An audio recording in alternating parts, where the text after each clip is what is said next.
ఇంతే కదా మనిషి జీవితం అంటే. లతా మంగేష్కర్ గారి ఆఖరి మాటలు. లోకంలో మరణాన్ని మించిన సత్యం మరేదీ లేదు.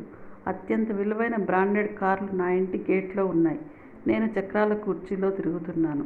విలువైన వస్త్రాలు, విలువైన అలంకార సాధనాలు, విలువైన రకరకాల పాదరక్షలు, అమూల్యమైన వస్తువులన్నీ నా ఇంట్లో పడి ఉన్నాయి. కానీ ఆస్పత్రిలో నాకు ఇచ్చిన చిన్న గౌన్ వేసుకొని నేనున్నాను.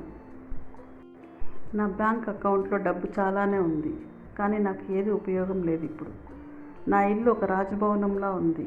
కానీ నేను ఆస్పత్రిలో ఒక చిన్న బెడ్ మీద ఉన్నాను. ప్రపంచంలో ఉన్న 5 స్టార్ హోటల్స్ అన్నింటికీ ప్రయాణం చేసేదాన్ని. ఆస్పత్రిలో ఆ టెస్టుకి, ఈ టెస్టుకి, ల్యాబ్లకు మారి మారి వెళ్తున్నాను.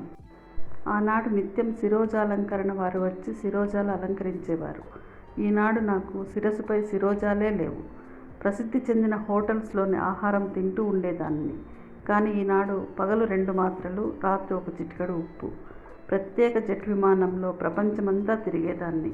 కానీ నేడు ఆస్పత్రి వరండా దాకా వెళ్ళడానికి 2 అటెండర్ల సాయం చేస్తున్నారు. ఏ సంపద, వస్తువులు ఏవీ నాకు సహాయపడలేదు. ఏ విధమైన ఓదార్పునివ్వలేదు. కానీ కొంతమంది ఆత్మీయుల ఆత్మీయత, ఆప్యాయత, వారి ప్రార్థనలు నాకు జీవం పోస్తున్నాయి. ఇంతేనండి ఈ జీవితం. ఎవరికీ సహాయం చేయలేని ధనము, పదవి ఉన్నవారికే విలువ ఇవ్వకండి. మంచి మనసు ఉన్నవారికి విలువనిచ్చి స్నేహం, ఆప్యాయత, ప్రేమను చూపించండి. సర్వం శ్రీకృష్ణార్పణమస్తు. లోకా సమస్తా సుఖినో భవంతు.